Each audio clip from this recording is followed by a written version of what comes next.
जी हाँ दोस्तों, सारेगामा ने बवाल का लुक एनी टाइम पोस्ट करते रह रहे हैं। गाना को जो हैप बना रहे हैं, खेसारी लाल के गाने को बवाल के मार्केट में हैप बना रहे हैं और पब्लिसिटी कमा रहे हैं। तो इसी के बारे में बात करेंगे। इससे पहले आरआरपी साथी पर पहला भी रहे हैं, तो आप लोगों से यही रिक्वेस्ट है कि चैनल को सब्सक्राइब कर लीजिएगा। और चलिए अब जान लेते हैं जानकारी।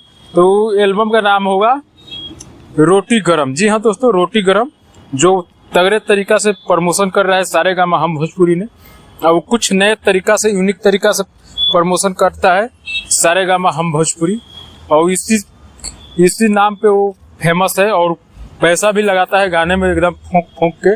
और ट्रेंडिंग स्टार की बात आती है, खेसारी लाल की बात आती है, जब और पैसा जोरों तोर से लगाता है और बहुत बड़े लेवल का गाना शूट किया है और उसी बड़े लेवल के तरीके से प्रमोशन भी कर रहा है गाना से पहले से ही। आप लोग को डेट भी बता दिए गाना कब आएगा। ये गाना आप लोगों को 3-4 दिन यानी 6-7 तारीख के बीच में आ जाएगा। कल इसका फुल पोस्टर भी आ जाएगा गाना का। बवाल का गाना रहेगा। अब गाना लिखा हुआ किसका है ये भी देखना है कि गाना लिखने में दम कितना है, म्यूजिक किसका है और वीडियो डायरेक्टर कौन है। ये गाने को बहुत जल्द कल या परसों में फुल पोस्टर आ जाएगा।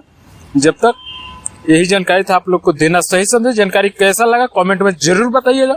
और हमारे चैनल पर नए आए हैं तो चैनल को सब्सक्राइब कर दीजिएगा। चलिए मिलते हैं फिर अगला वीडियो में। जब तक के लिए, यहाँ तक वीडियो देखने के लिए आप लोगों को थैंक्स, और मिलते हैं अगला वीडियो में। जब तक के लिए बाय बाय।